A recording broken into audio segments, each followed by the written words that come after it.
Well, why don't you guys take a moment and think if there's anything else you want to ask. I want your listeners to feel like they got to hear from me. So if I didn't answer one of the questions enough, or if there's something else, just take a second.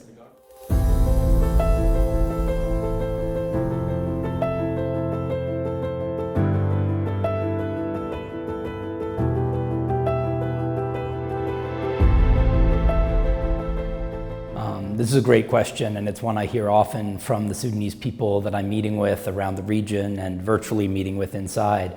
The goal here is peace. The goal is an enforceable national peace and a handover to a political process that's inclusive of the Sudanese people. Any process that gets us to that outcome is one the US government supports. What we have put together is now a very different approach to Jeddah and to peace talks. It's based on the idea of building in the parties who together can not only ensure the peace deal, but ensure its enforcement. That's why we think it's important to have Egypt and the United Arab Emirates there, to have the African Union there as a transition to the political process. This is a very practical approach of getting the two sides to the table to understand that this war needs to end and there needs to be a transfer back to the civilian transition process. So we want to see all of the commitments of the previous Jeddah implemented, and we believe the best way to do that is to get everyone committed to these talks that are a new mechanism with a new set of actors. And quite frankly, there's just a lot more political muscle at that table to get this done. We also understand that the dynamics are very different than in previous Jeddah talks. We have both sides stuck in a war of attrition where nobody is winning and the Sudanese people are clearly losing. We're seeing a war that's spiraling out of control, from a two-sided war to 6 or 7 different factions, more ethnic components and ethnic cleansing coming in, more of the regional actors coming in. So quite frankly, there's just much more urgency to get this done. And a lot of what I've done in listening to the Sudanese people is there is this urgency to end the war, and they want their neighbors and the region to be part of that. And that's where I think we've built a much stronger political alliance across the region demanding this peace and ready to enforce it. But I understand the frustration that until we get that peace, the Sudanese people are not satisfied, the United States government is not satisfied, and we are going to continue to be tireless in demanding this. We do have commitments from all the parties other than the Army to be part of these talks. We hope we can get the Army to commit to talks. We think it's in their interest and certainly in the interest of the Sudanese people. And the sooner we can get that, we can move forward and hopefully get an enforceable national ceasefire for the people of Sudan.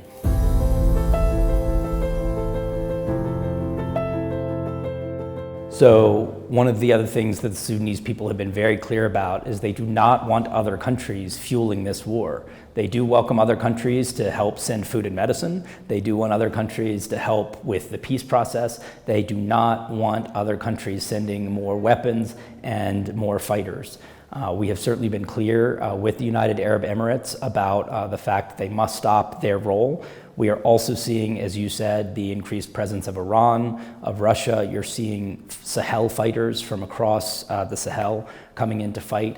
These are not people that have the interest of Sudan at heart, and we need these actors to stay away. We feel like it's like on the Serengeti when there's a weak animal and the carnivores start to circle, and that's how people are treating Sudan, and that's unacceptable. And the Sudanese people should remember which countries were part of fueling this war, part of taking advantage of them when they were at their weakest, and which countries are part of demanding peace. And we've had great partnerships. The African Union has really stepped up. I think Egypt has been very constructive in wanting to find an end to this war that's consistent with the interests of the Sudanese people. We believe that we have helped raise the cost on countries that have been acting negatively and getting them to the peace table. And we want to build, again, that alliance internationally to end the war, not to determine Sudan's future. That should be up to the Sudanese people. But we do want this coalition to be central in silencing the guns, getting the military and the militias out of the cities so that the people can return. And that is our priority. We believe it is achievable. We believe it is achievable soon, but it will require the army to agree to talks, and it will require these actors to show that they are ready to support a peace deal.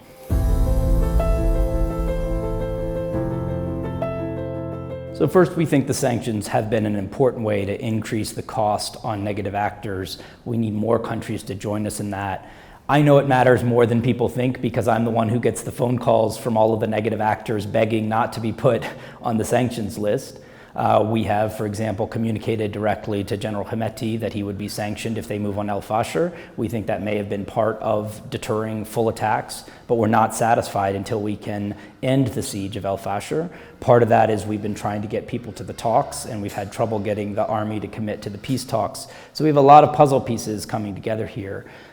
Sanctions can be one piece of that, and I think what we're seeing again is people need to remember that affects the ability of that individual or that company to do business with anyone in the world who also does business with the US financial system. So it is actually much more of a deterrent than people who like to beat their chests and say they don't care about US sanctions. Trust me, they do.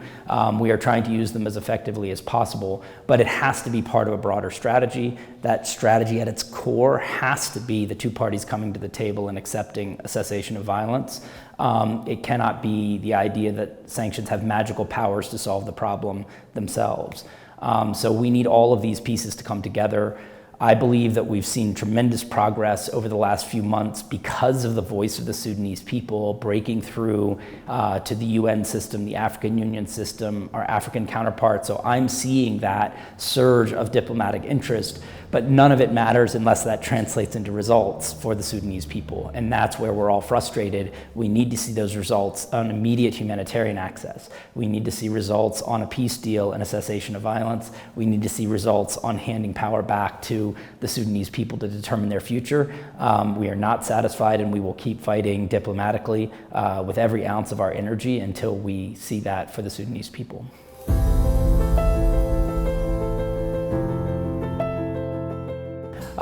So first, I want to say that the United States is deeply committed to Sudan, well beyond this crisis. And I think one of the best indications of that is the bipartisan support in the House and Senate, Republicans and Democrats who care deeply about Sudan and understand that this needs to be a long-term commitment.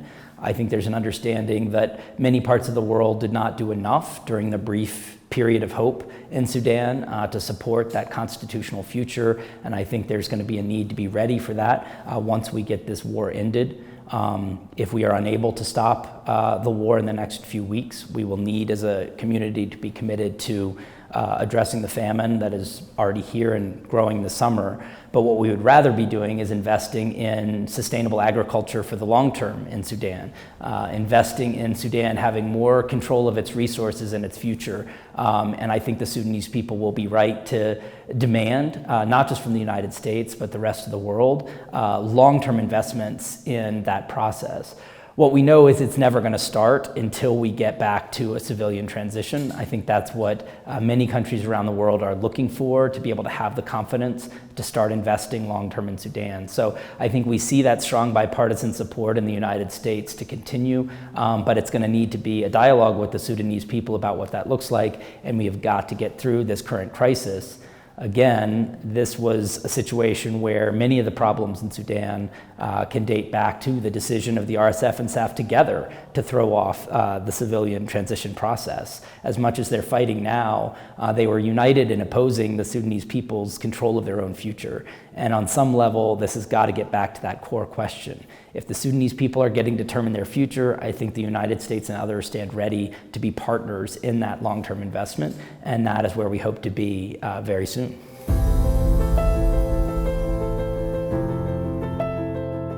I think the first thing is that the world is starting to hear your voices. I understand the frustration that the world has been so slow to act, but over the last few months, I've seen your voices breaking through, which is why we've dramatically increased the amount of humanitarian aid going to the area. We are pushing to get more of that aid access inside Sudan. We have more political will to get a ceasefire if we can get the army to join the talks. So I know it feels like you're not being heard, but I have seen the changes in the international political will to help stand with the Sudanese people. So I hope that people will continue to speak out in a unified way about the need to end this war, be clear with their own leadership in the army and elsewhere about the urgency of peace and a ceasefire. Continuing to make clear to regional actors that the Sudanese people demand that they be partners in peace and not fuel on the fire of this war. So first and foremost, I realize how much courage young people have shown, how much creativity and innovation with mutual aid efforts and keeping media outlets going. And I know it's felt like people were screaming into the wind without being heard. But I believe that the world is hearing, and that is changing our ability to do things like try to negotiate this peace deal. So we have heard you. We are going to continue to be aggressive in trying to push for peace. And we hope that that is a partnership that will not just be one born out of crisis, but one born out of hope and aspiration for the future Sudan has always wanted and deserved and never yet had. And I think that's what we saw in 2019. That's what inspired the world and what we want to get back to. And nothing represents that more than the younger Sudanese who are that future and who have refused to let that dream die. So I say that even in this darkest hour, we must continue to amplify the light of Sudanese youth. And it's certainly at the heart of what we are trying to do as the US government in pushing for peace, civilian transition, and humanitarian aid. And we will continue to stand with you, hopefully with the kind of results you deserve in the weeks ahead.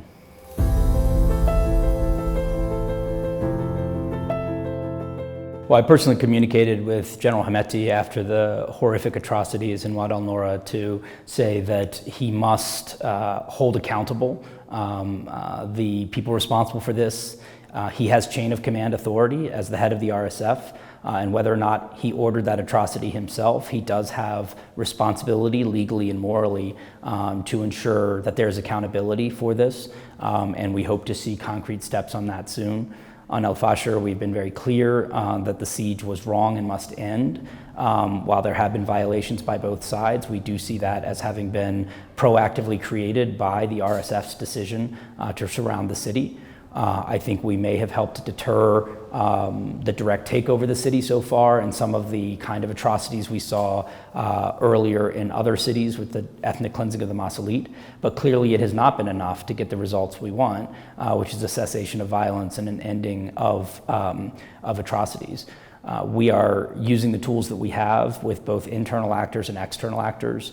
We need more allies across the region to be part of that. I do think at the end of the day, the only strong solution to all of these problems is a peace deal.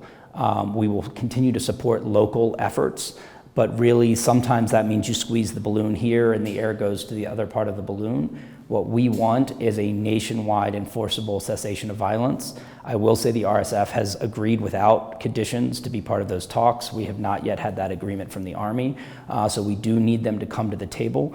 We do believe this is a very different table and set of actors than previous rounds of Jeddah, and one that should give the SAF more confidence, both that this will be fair and that this will produce results that we can enforce.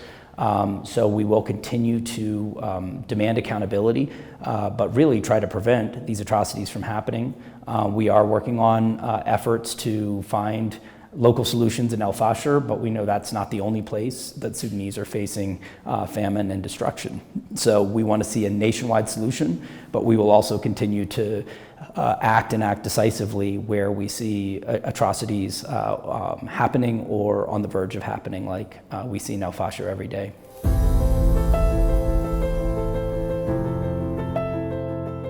So first, let's be very clear. We have about a 3 or 4 week window where we have the right convergence of dynamics to get a peace deal. That will get much harder if the army stands in the way of talks or if the RSF shows up but not to negotiate in good faith.